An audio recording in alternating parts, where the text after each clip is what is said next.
नमस्कार मित्रों, मैं आगे का वृत्तांत बताने जा रही हूँ और मार्कंडेय पुराण का महात्म्य का वर्णन कर रही हूँ। ऋषि कहते हैं, इस प्रकार मैंने तुमसे देवी के अनुपम महात्म्य का वर्णन किया है, जो इस जगत को धारण करती है।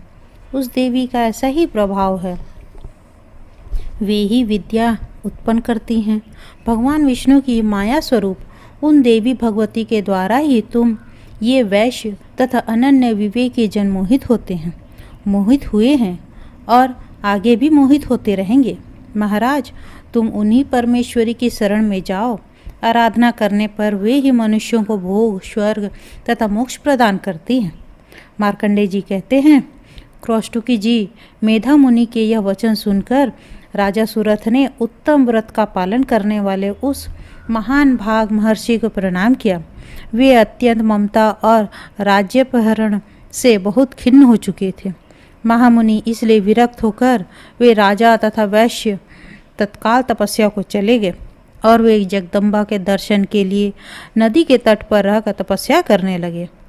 वे वैश्य उत्तम देवी सूक्त का जप करते हुए तपस्या में प्रवृत्त हुए। वे दोनों नदी के तट पर देवी की मृण्मयी मूर्ति बनाकर पुष्प, धूप, हवन आदि के द्वारा उनकी आराधना करने लगे। उन्होंने पहले तो आहार को धीरे धीरे कम किया, फिर बिल्कुल निराहार रह कर देवी में ही मन लगाए एकाग्रता पूर्वक उनका चिंतन आरंभ किए। वे दोनों अपने शरीर के रक्त से प्रोक्षित बलि देते हुए लगातार 3 वर्षों तक संयम पूर्वक आराधना करते रहे। इस पर प्रसन्न होकर जगत को धारण करने वाली चंडिका का देवी ने प्रत्यक्ष दर्शन देकर कहा, हे राजन तथा अपने कुल को आनंदित करने वाले वैश्य, तुम लोग जिस वस्तु की अभिलाषा रखते हो वह मुझसे मांगो, मैं संतुष्ट हूँ, अतः तुम्हें वह सब कुछ दूंगी। मार्कंडेय जी कहते हैं, तब राजन ने दूसरे जन्म में नष्ट न होने वाला राज्य मांगा तथा इस जन्म में भी शत्रुओं की सेना को बलपूर्वक नष्ट करके पुनः अपना राज्य प्राप्त कर लेने का वरदान मांगा। वैश्य की चित्त संसार की ओर से खिन्न हो चुकी थी एवं विरक्त हो चुकी थी। वह बड़े ही बुद्धिमान थे, अतः उस समय उन्होंने तो ममता और अहमता रूप आसक्ति का नाश करने वाला ज्ञान मांगा। देवी बोले, राजन, तुम थोड़े ही दिनों में शत्रुओं को मारकर अपना राज्य प्राप्त कर लोगे। अब वहाँ तुम्हारा राज्य स्थिर रहेगा। फिर मृत्यु के पश्चात तुम भगवान विवस्वान के अंश में जन्म लेकर इस पृथ्वी पर सावर्णिक मनु के नाम से विख्यात हो जाओगे।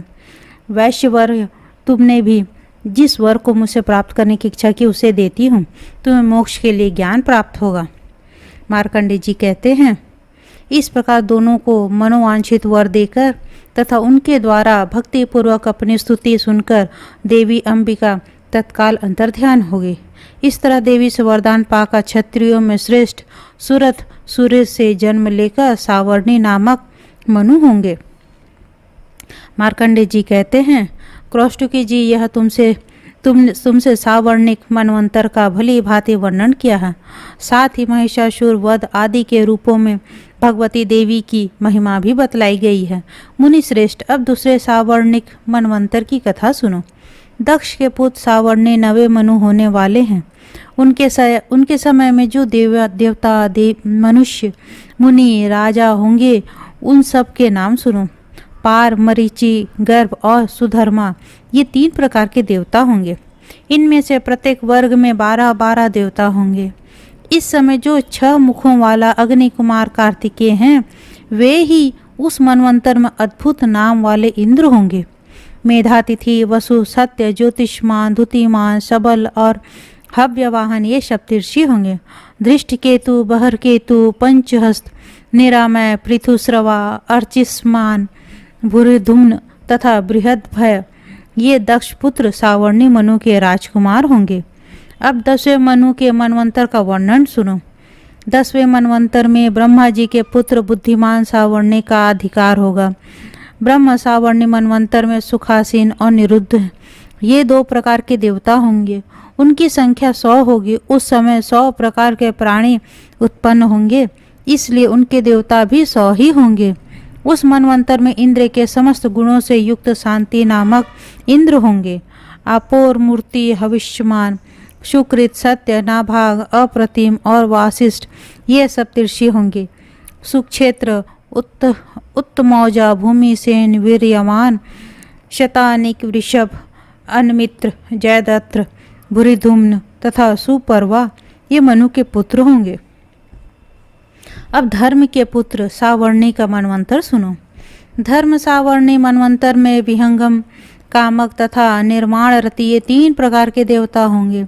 इनमें से एक 30 देवताओं का समुदाय है। मास, ऋतु और दिन ये निर्माण रति कहलाएंगे। रात्रियों की संज्ञा विहंगम होंगी। मुहूर्त संबंधी गण कामक कहलाएंगे। विख्यात पराक्रमी वृष उनके इंद्र होंगे।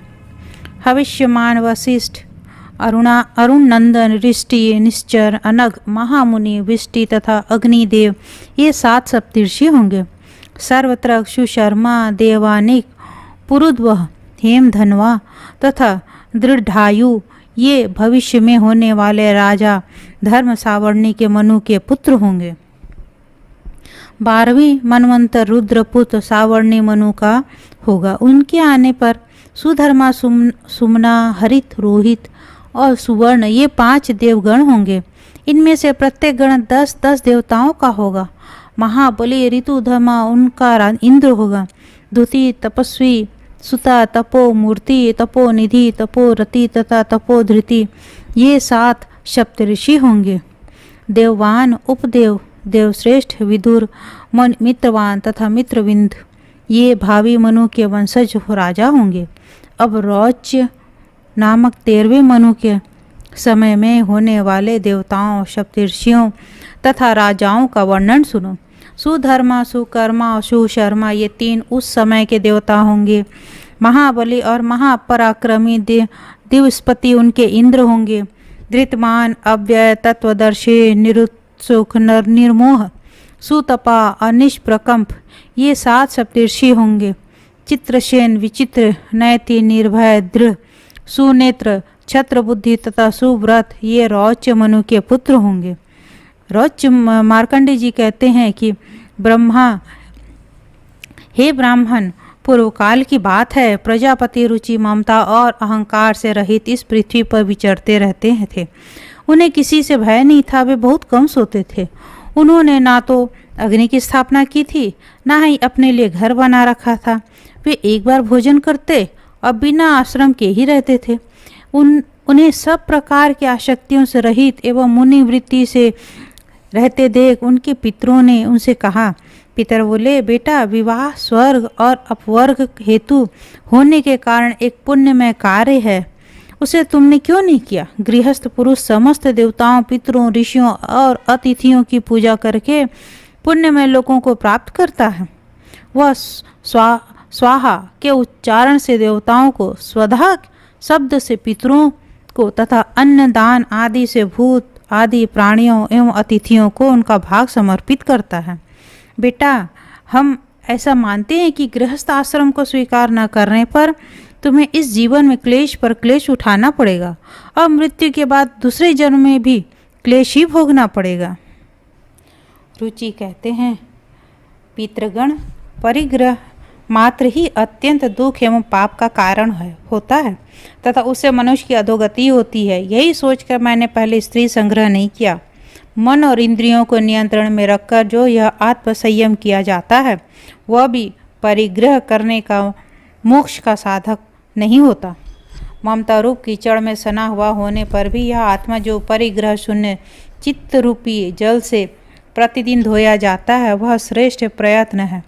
जितेंद्रिय विद्वानों को चाहिए कि वे अनेक जन्मों द्वारा संचित कर्म रूपी पंख में सने हुए आत्मा का सद्वासनारूपी जल से प्रक्षालन करें।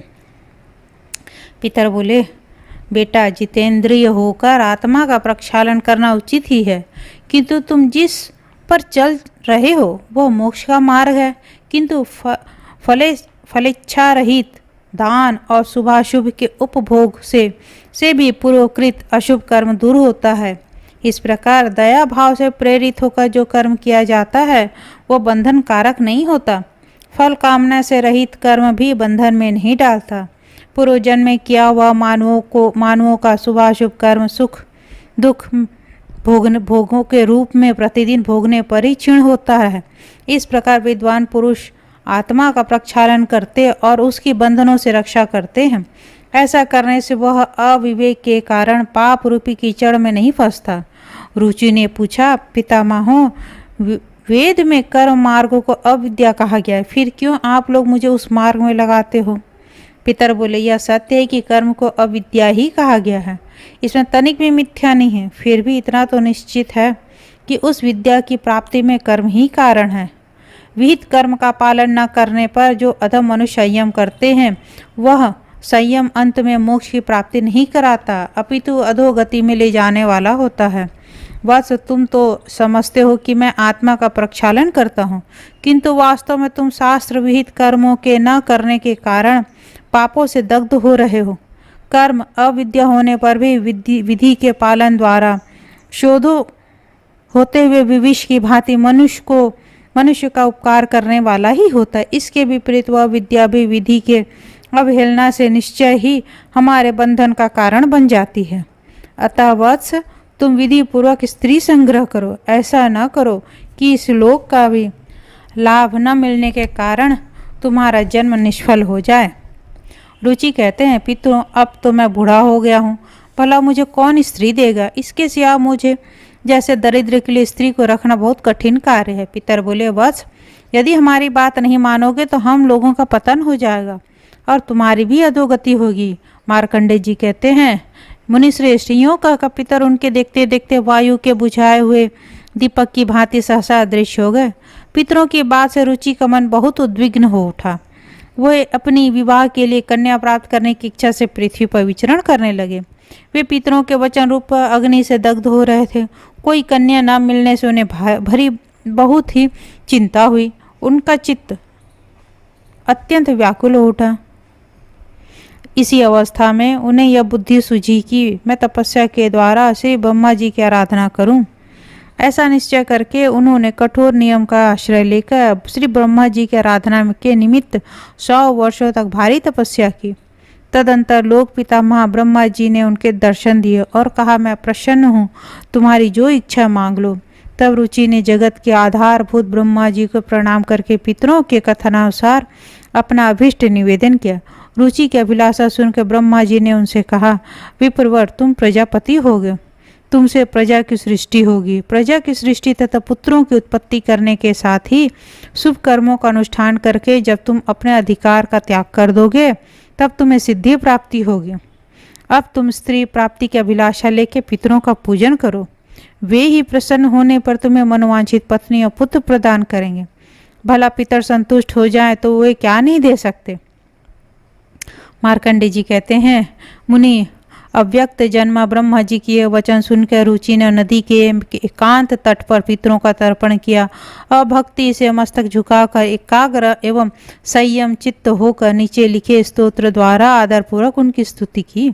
रुचि बोले, जो श्राद्ध में अधिष्ठाता देवता के रूप में निवास करते हैं तथा देवता भी श्राद्ध में स्वधांत वचनों द्वारा जिनका तर्पण करते हैं, उनके पितरों को मैं प्रणाम करता हूँ। भक्ति और मुक्ति की अभिलाषा रखने वाले महर्षि गण स्वर्ग में भी मानसिक श्राद्धों के द्वारा भक्ति पूर्वक जिन्हें तृप्त करते हैं। सिद्ध गण दिव्य उपहारों द्वारा श्राद्ध में जिनको संतुष्ट करते हैं। अत्यांतिक समृद्धि की इच्छा रखने वाले गृह में भी तन्मय होकर भक्ति भाव से जिनकी पूजा करते हैं। भूलोक में मनुष्यगण जिनकी सदा आराधना करते हैं, जो श्राद्धों में श्रद्धापूर्वक पूजित होने पर मनोवांछित लोक प्रदान करते हैं। पृथ्वी पर ब्राह्मण लोग अभिलषित वस्तु की प्राप्ति के लिए जिनकी अर्चना करते तथा जो आराधना करने पर प्रजापत्य लोग प्रदान करते हैं, उन पितरों को मैं प्रणाम करता हूँ। तपस्या करने पर जिनके पाप धुल जाते हैं तथा जो संयम पूर्वक आहार करने वाले हैं, ऐसे वनवासी महात्मा वन के फल मूलों द्वारा श्राद्ध करके जिन्हें तृप्त करते हैं, उन पितरों को मैं मस्तक झुकाता हूँ। नैष्ठिक ब्रह्मचर्य व्रत का पालन करने वाले सही आत्मा ब्राह्मण समाधि के द्वारा जिन्हें सदा तृप्त करते हैं। क्षत्रिय सब प्रकार के श्राद्धोपयोगी पदार्थों द्वारा विधिवत श्राद्ध करके जिनको संतुष्ट करते हैं, जो तीनों लोगों को अभिष्ट फल देने वाले हैं। स्वकर्म परायण वैश्य पुष्प धूप अन्न और जल आदि के द्वारा जिनकी पूजा करते तथा शूद्र भी श्राद्धों द्वारा भक्ति पूर्वक जिनकी तृप्ति करते और जो संसार में शुकाली के नाम से विख्यात है, उन पितरों को मैं प्रणाम करता हूँ। पाताल में बड़े बड़े दैत्य भी दम्भ और मद त्याग श्राद्धों द्वारा जिन स्वधा भोजी पितरों को सदा तृप्त करते हैं, मनोवांछित भोगों को पाने की इच्छा रखने वाले नागगण रसताल में संपूर्ण भोगों एवं श्राद्धों द्वारा जिनकी पूजा करते हैं तथा मंत्र भोग और संपत्तियों से युक्त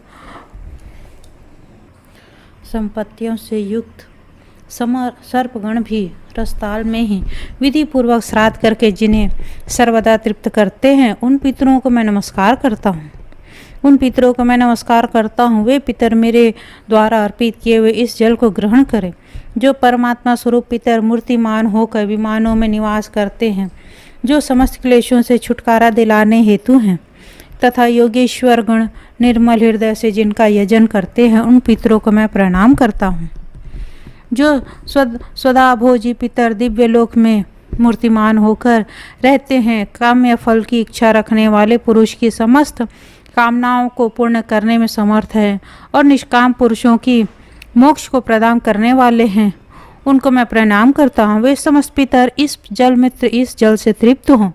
जो चाहने वाले पुरुषों की इच्छा अनुसार भोग प्रदान करते हैं, वे देवत्व इंद्रत्व तथा उससे ऊंचे पद की प्राप्ति कराते हैं। इतना ही नहीं, जो पुत्र पशु धन बल और गृह भी देते हैं। जो पितर चंद्रमा की किरणों में सूर्य के मंडल में तथा श्वेत विमानों में सदा निवास करते हैं, वे मेरे दिए हुए अन्न जल और गंध आदि से तृप्त होकर एवं पुष्ट हो अग्नि में भविष्य का हवन करने से जिनको तृप्ति होती है। जो ब्राह्मणों के शरीर में स्थित होकर भोजन करते हैं तथा पिंड दान करने से जिन्हें प्रसन्नता प्राप्त होती है, वे पितर यहाँ मेरे दिए हुए अन्न जल से तृप्त हों। जो देवताओं से भी पूजित होते हैं तथा सब प्रकार के श्राद्धोपयोगी पदार्थ जिन्हें अत्यंत प्रिय हैं, वे पितर यहाँ पधारें। मेरे निवेदन किए हुए पुष्प गंध अन्न एवं भोज्य पदार्थों के निकट उनकी उपस्थिति हो। जो प्रतिदिन पूजा ग्रहण करते हैं, प्रत्येक मास के अंत में जिनकी पूजा करना उचित है, जो अष्टकाओं में वर्षों में के अंत में तथा अभ्युदय काल में भी पूजनीय हैं, वे मेरे पितर वहाँ तृप्ति ले लाभ करें। जो ब्राह्मणों के यहाँ कुमुद और चंद्रमा के समान शांति धारण करके आते हैं, क्षत्रियों के लिए जिनका वर्णन नवोदित सूर्य के समान है, जो वैश्यों के लिए यहाँ सुवर्ण के समान उज्ज्वल कांति धारण करते हैं तथा शूद्रों के लिए जो श्याम वर्ण के हो जाते हैं, वे समस्त पितर मेरे दिए हुए पुष्प गंध धूप अन्न और जल आदि से अग्निहोत्र से प्राप्त करें और तृप्त हों। मैं उन सबको प्रणाम करता हूँ। जो वैश्वदेव पूर्वक समर्पित किए हुए श्राद्ध को पूर्ण तृप्ति के लिए भोजन करते हैं और तृप्त हो जाने पर ऐश्वर्य की सृष्टि करते हैं, वे पितर यहाँ तृप्त हों। मैं उन सब को नमस्कार करता हूँ जो राक्षसों भूतों तथा भयानक असुरों का नाश करते हैं, प्रजाजनों का अमंगल दूर करते हैं। जो देवताओं के भी पूर्ववर्ती तथा देवराज इंद्र के भी पूज्य हैं, वे यहाँ तृप्त हों। मैं उन्हें प्रणाम करता हूँ। अग्निश्वात पितृगण मेरी पूर्व दिशा की रक्षा करें। बहिर्षद पितृगण दक्षिणी दिशा की रक्षा करें। आज्य नाम वाले पितर पश्चिम दिशा की रक्षा करें तथा सोमप संज्ञक पितर उत्तर दिशा की रक्षा करें। उन सबके स्वामी यमराज राक्षसों भूतों पिशाचों तथा असुरों के दोष से सब ओर से मेरी रक्षा करें। विश्वभूख आराध्य धर्म धान्य शुभानन भूतिद भूतिकृत और भूति ये पितरों के 9 गण हैं। कल्याणकर्ता कल्यतराश्रय कल्यता हेतु तथा अनध ये पितरों के 6 गण माने गए हैं। वरेण्य वरद पुष्टिद तुष्टिद विश्वपाता तथा धाता ये पितरों के 7 गण हैं। महान महात्मा महित महिमावान और महाबल ये पितरों के पाप नाशक 5 गण हैं। सुखद धनद धर्मद और भूतित ये पितरों के 4 गण कहे जाते हैं। इस प्रकार कुल 21 पितृगण हैं जिन्हें संपूर्ण जगत को व्याप्त कर रखा है। वे सब पूर्ण तृप्त होकर मुझ पर संतुष्ट हों और सदा मेरा हित करें। मार्कंडेय जी कहते हैं, मुनि इस प्रकार स्तुति करते हुए रुचि के समक्ष सहसा एक बहुत ऊंचा तेज पुंज प्रकट हुआ, जो संपूर्ण आकाश में व्याप्त है। समस्त संसार को व्याप्त करके स्थित उस महान तेज को देखकर रुचिक ने पृथ्वी पर घुटने टेक दिए और इस स्तोत्र का गान करने लग गए। रुचिक बोले, जो सबके द्वारा पूजित, अमूर्त, अत्यंत तेजस्वी, ध्यानी तथा दिव्य दृष्टि संपन्न है, उन पितरों को मैं सदा नमस्कार करता हूँ। जो इंद्र आदि देवताओं, दक्ष, मारीच, सप्तर्षियों तथा दूसरों के भी नेता हैं, कामना की पूर्ति करने वाले उन पितरों को मैं प्रणाम करता हूँ। जो मनुष्यदा, राजर्षियों, मुनीश्वरों तथा सूर्य और चंद्रमा के भी नायक हैं, उन समस्त पितरों को मैं जल और समुद्र में भी नमस्कार करता हूँ। नक्षत्रों, ग्रहों, वायु, अग्नि, आकाश, धूलोक तथा पृथ्वी के भी जो नेता हैं, उन सब पितरों को मैं हाथ जोड़कर प्रणाम करता हूँ। जो देवर्षि, जन्मदाता, समस्त लोकों द्वारा वंदित तथा सदा अक्षय फल के दाता हैं, उन पितरों को मैं हाथ जोड़कर प्रणाम करता हूँ।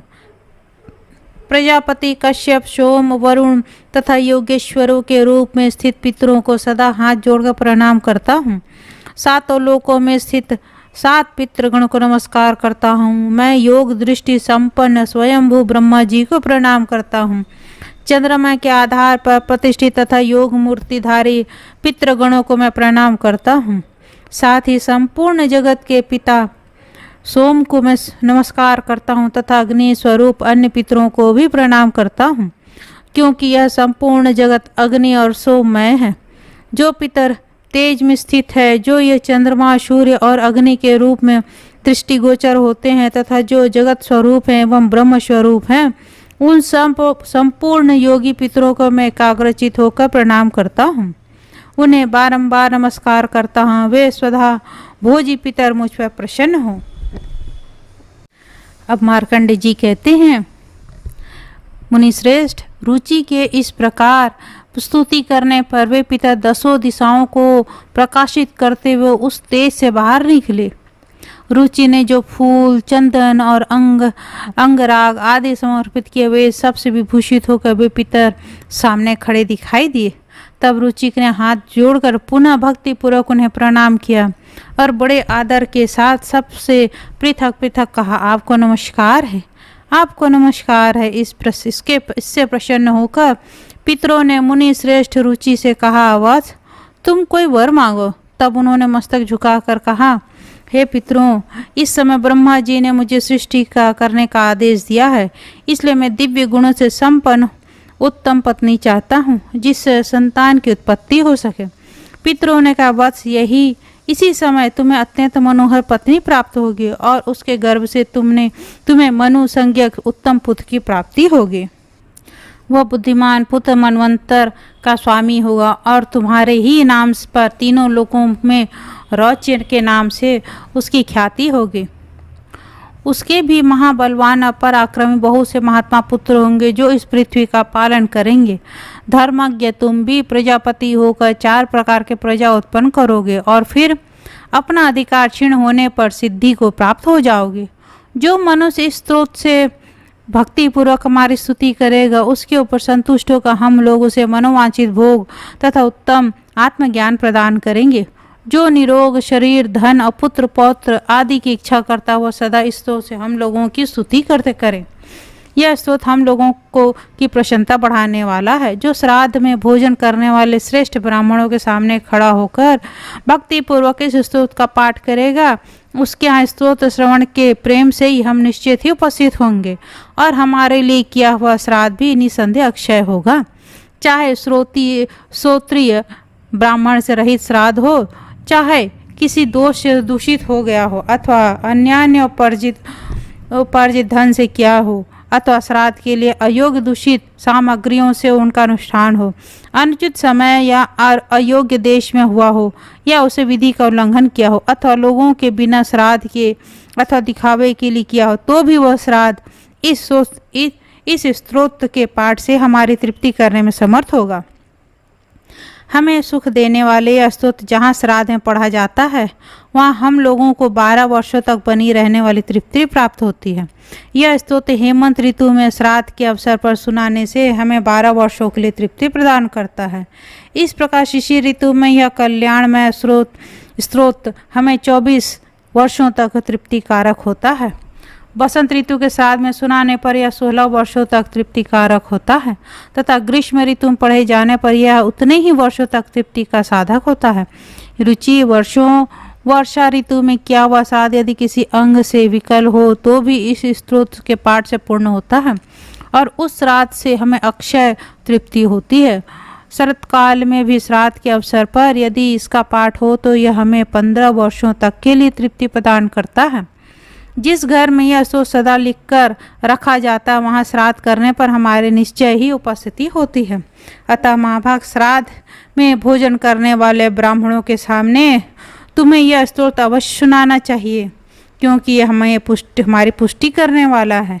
मार्कंडेय जी कहते हैं कौष्टुकी जी तदंतर रुचि के समीप उस नदी के भीतर छरहरे अंगों वाले मनोहर अप्सरा प्रमलोचा प्रकट हुई और महात्मा रुचि से मधुर वाणी में विनयपूर्वक बोली, तपस्वियों में श्रेष्ठ रुचि मेरी एक परम सुंदरी कन्या है जो वरुण के पुत्र महात्मा पुष्कर से उत्पन्न हुई है।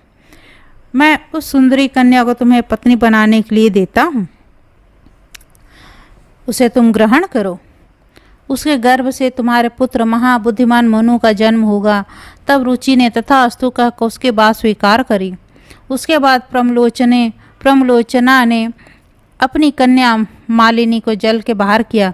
मुनि श्रेष्ठ रुचि महर्षि को बुलाकर नदी के तट पर उसका विधि पूर्वक पाणी ग्रहण किया। उसी से के गर्भ से महापराक्रम परम बुद्धिमान पुत्र का जन्म हुआ जो इस भूमंडल में पिता के नाम से रौच्य मनु के नाम से विख्यात हुए। उनके मनवंतर में जो देवता सप्तर्षि और मनुपुत्र नृपगण होने वाले हैं उन सबके नाम तुम्हें बताता हूँ। इस मनवंतर की कथा सुनने पर मनुष्यों के धर्म की वृद्धि, आरोग्य की प्राप्ति तथा धन धान्य और पुत्र की उत्पत्ति होती है। इसमें तनिक भी संदेह नहीं है। महामुनि पितरों का स्तवन तथा उनके भिन्न भिन्न गुणों का वर्णन सुनकर मनुष्य उन्हीं के प्रसाद से संपूर्ण कामनाओं को प्राप्त करता है। मार्कंडेय जी कहते हैं, ब्राह्मण, इसके पश्चात तुम भौत्य मनु की उत्पत्ति का प्रसंग सुनो तथा उस समय होने वाले देवर्षि पृथ्वी का पालन करने वाले मनुपुत्रों आदि के नाम भी श्रवण करो। अंगिरा मुनि के एक शिष्य थे जिनका नाम भूति था। वे बड़े ही क्रोधी तथा छोटी सी बात के लिए अपराध होने वाले प्रचंड श्राप देने वाले थे। उनकी बातें कठोर होती थी। उनके आश्रम पर हवा बहुत तेज नहीं बहती थी।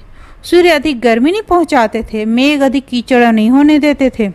वह अत्यंत तेजस्वी क्रोधी महर्षि भय से चंद्रमा अपनी समस्त किरणों से परिपूर्ण होने पर भी अधिक सर्दी नहीं पहुंचाती थी।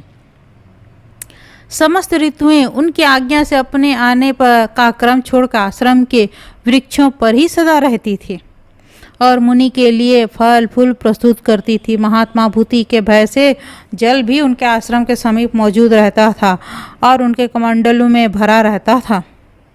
भूति मुनि के एक भाई थे जो सुवर्चा के नाम से विख्यात थे। उन्होंने यज्ञ में भूति को निमंत्रित किया। वहां जाने की इच्छा से भूति ने अपने परम बुद्धिमान, शांत, जितेंद्रिय, विनीत गुरु के कार्य में सदा संलग्न रहने वाले सदाचारी और उदार शिष्य मुनीश्वर शांति से कहा, वत्स, मैं अपने भाई सुवर्चा के यज्ञ में जाऊंगा।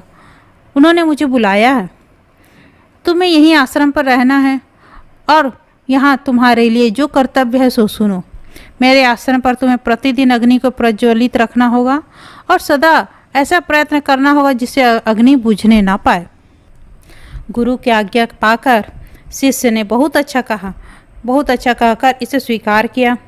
तब अपने छोटे भाई के बुलाने पर भूति मुनि उनके यज्ञ में चले गए। इधर शांति गुरु भक्ति के वश में होकर उस महात्मा गुरु की सेवा के लिए जब तक समीधा फूल और फल आदि जुटाए रहे तथा अन्य आवश्यक कार्य करते रहे, तब तक भूति मुनि के द्वारा संचित अग्नि शांत हो गई।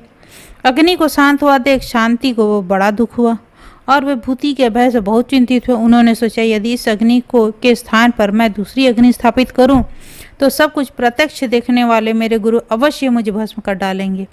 मैं पापी अपने गुरु के क्रोध और शाप का कारण बनूंगा। मुझे अपने लिए उतना शोक नहीं होगा जितना गुरु के अपराध का करने का शोक है। अग्नि शांत हुई देख गुरुदेव मुझे निश्चय ही शाप दे देंगे, जिनके प्रभाव से डर का देवता भी उनके शासन में रहते हैं। वे मुझ अपराधी को शाप से दग्ध न करें, इसके लिए क्या उपाय हो सकता है। अपने गुरु के डर से डरे हुए बुद्धिमानों में श्रेष्ठ शांति मुनि ने इस तरह अनेक प्रकार से सोच विचार करके अग्निदेव की शरण ली। उन्होंने मन में संयम किया, पृथ्वी पर घुटने टेक कर हाथ जोड़कर एकाग्रचित होकर स्तोत्र आरंभ किया। शांति ने कहा, समस्त प्राणियों के साधक महात्मा अग्निदेव को नमस्कार है। उनके 1, 2 और 5 स्थान वे राजसूय यज्ञ में 6 स्वरूप धारण करते हैं। समस्त देवताओं को वृत्ति देने वाले अत्यंत तेजस्वी अग्निदेव को नमस्कार है। जो संपूर्ण जगत के कारण रूप तथा पालन करने वाले हैं, उन अग्निदेव को नमस्कार है। तुम संपूर्ण देवताओं के मुख हो भगवान। तुम्हारे द्वारा ग्रहण किया हुआ हविष्य सब देवताओं को तृप्त करता है। तुम ही समस्त देवताओं के प्राण हो। तुम में हवन किया हुआ हविष्य अत्यंत पवित्र होता है, फिर मेघ बनकर जल रूप में परिणत हो जाते हैं। फिर उस जल को सब प्रकार के अन्न उत्पन्न होते हैं, अनिल सारथी। फिर उन समस्त अन्न आदि सब जीव सुखपूर्वक जीवन धारण करते हैं। अग्निदेव तुम्हारे द्वारा उत्पन्न की हुई औषधियों से मनुष्य यज्ञ करते हैं। यज्ञों से देवता, दैत्य तथा राक्षस तृप्त होते हैं। हुताशय, उन यज्ञों के आधार तुम ही हो, अतः अग्नि तुम्हें सबके आदि कारण सर्व स्वरूप हो। देवता, दानव, यक्ष, दैत्य, गंधर्व, राक्षस, मनुष्य, पशु, वृक्ष, मृग, पक्षी तथा सर्प, ये सभी तुमसे ही तृप्त होते हैं और तुम्ही से वृद्धि को प्राप्त करते हैं। तुम्ही से इनकी उत्पत्ति होती है और तुम्ही से इनका लय होता है। हे देव, तुम ही जल की सृष्टि करते हो और तुम ही उनको पुनः सोख लेते हो। तुम्हारे पकाने से ही जल प्राणियों की पुष्टि करता है। तुम देवताओं में तेज, सिद्धों में कांति, नागों में विष, पक्षियों में वायु रूप से स्थित हो। मनुष्य में क्रोध, पक्षी और मृग आदि में मोह, वृक्षों में स्थिरता, पृथ्वी में कठोरता, जल में द्रवत्व तथा वायु में जल स्वरूप से तुम्हारी स्थिति है। अग्नि व्यापक होने के कारण तुम आकाश में आत्मा रूप में स्थित हो। अग्निदेव, तुम संपूर्ण भूतों के अंतःकरण में विचरते तथा सबका पालन करते हो। विद्वान पुरुष तुमको एक कहते हैं तथा फिर तुम्हें 3 प्रकार का बतलाते हैं। तुम्हें 8 रूपों में कल्पित करके ऋषियों ने आदि यज्ञ का अनुष्ठान किया। महर्षिगण इस विश्व को तुम्हारी सृष्टि बतलाते हैं। हुताशन, तुम्हारे बिना यह संपूर्ण जगत तत्काल नष्ट हो जाता है। ब्राह्मण हव्य, कव्य आदि के द्वारा स्वाहा और स्वधा का उच्चारण करते हुए तुम्हारी पूजा करते हैं और अपने कर्मों के अनुसार विहित उत्तम गति को प्राप्त होते हैं।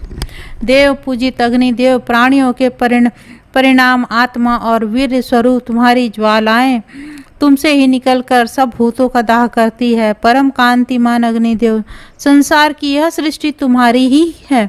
तुम्हारा ही यज्ञ रूप वैदिक कर्म सर्वभूतमय जगत है। पीले नेत्रों वाले अग्निदेव, तुम्हें नमस्कार है। हुताशन, तुम्हें नमस्कार है। पावकाश, तुम्हें नमस्कार है।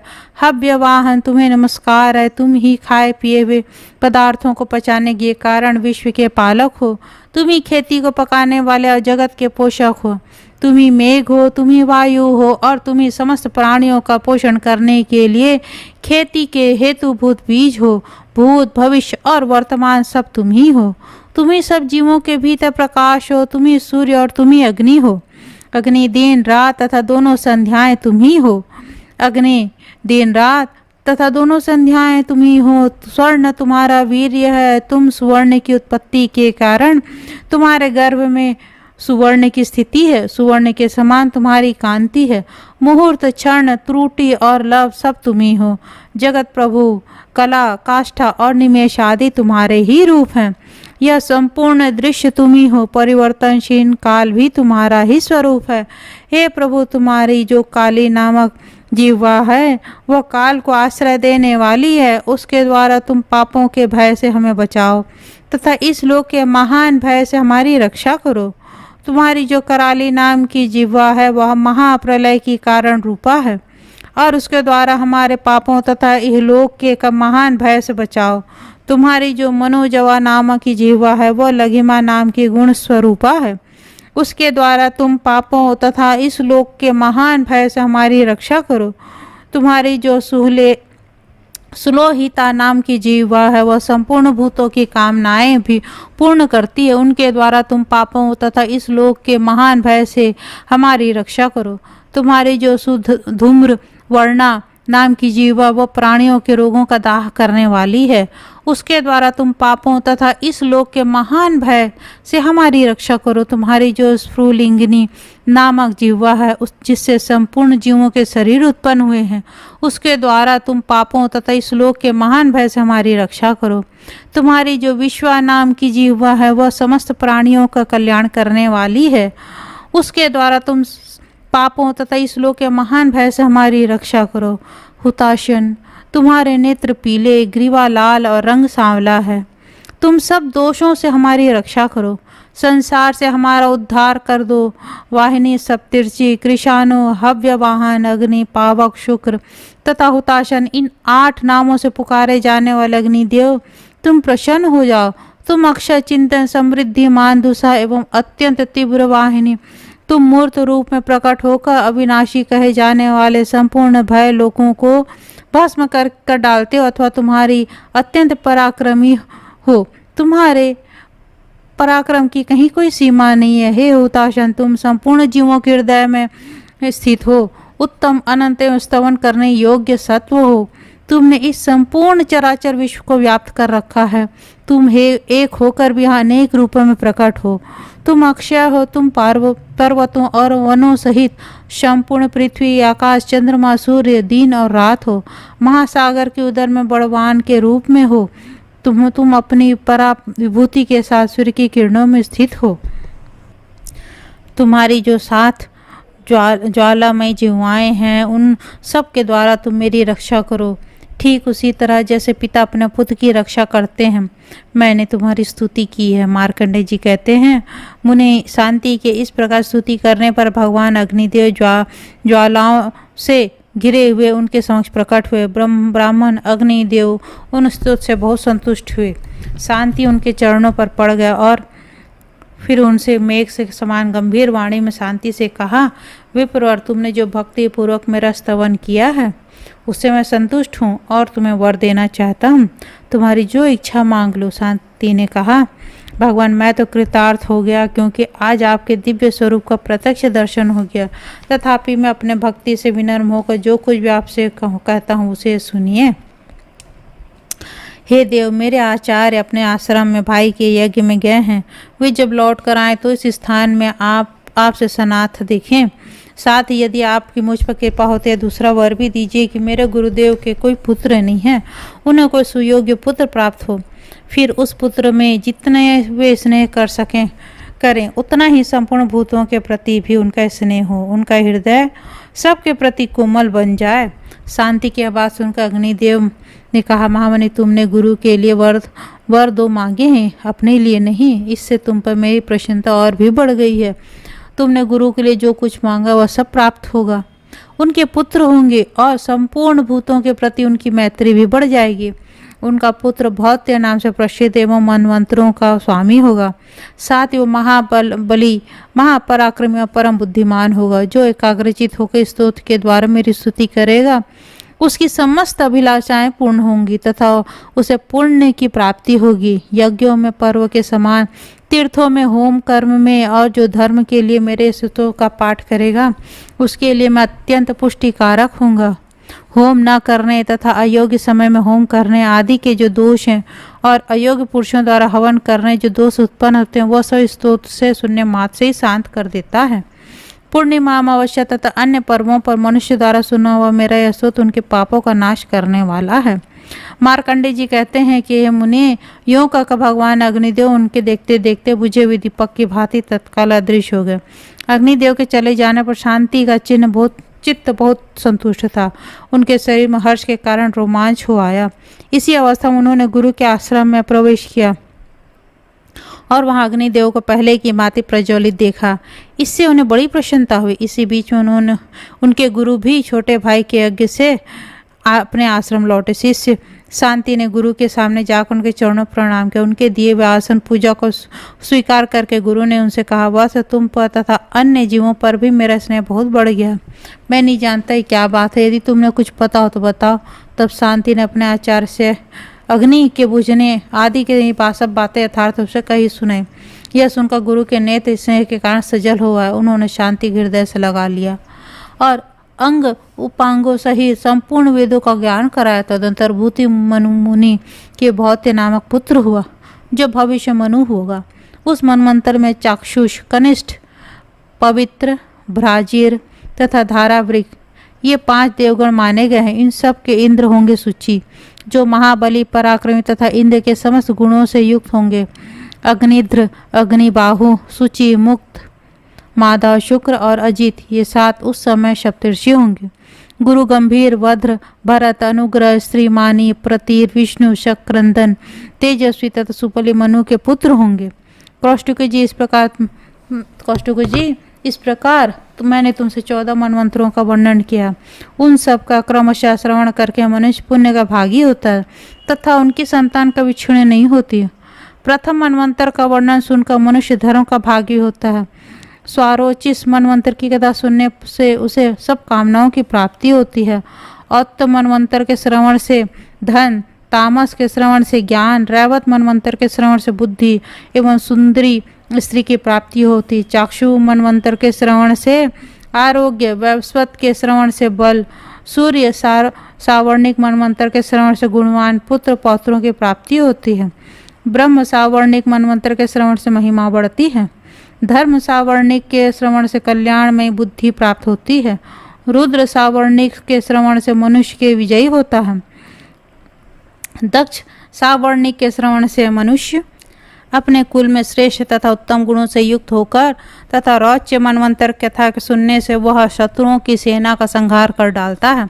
भौत्य मनमंत्र की कथा सुनकर मनुष्य देवताओं की कृपा प्राप्त करता है। इतना ही नहीं, उसे अग्निहोत्र के पुण्य तथा गुणवान पुत्रों की प्राप्ति होती है। मनमंत्रों के देवता ऋषि इंद्र, मनु के पुत्र तथा राजवंशों का वर्णन सुनकर सब मनुष्य सभी पापों से मुक्त हो जाते हैं। देवता ऋषि इंद्र तथा मनमंत्रों के स्वामी ये प्रसन्न होकर कल्याणमय बुद्धि प्रदान करते हैं। अब ऐसी बुद्धि पाकर मनुष्य शुभ कर्म करता है, जिससे वह 14 इंद्रों की आयु पर्यंत उत्तम गति का उपभोग करता है। इस प्रकार मैंने 14 मनमंत्रों का वर्णन किया है। अब अगले अंक में मैं इसके आगे का वृत्तांत सुनाऊंगी कि किस प्रकार ब्रह्मा जी द्वारा सूर्यदेव की स्तुति करते हैं और सृष्टि की रचना आरंभ होते हैं। आशा है आप लोगों को मेरा यह मार्कंडेय पुराण और मनमंत्रों का वृत्तांत जो मैंने विस्तृत रूप से आप लोगों को बताया है उसका महात्म्य को आप समझेंगे और उसी पूर्वक अपने जीवन को जीने की कोशिश करेंगे। धन्यवाद।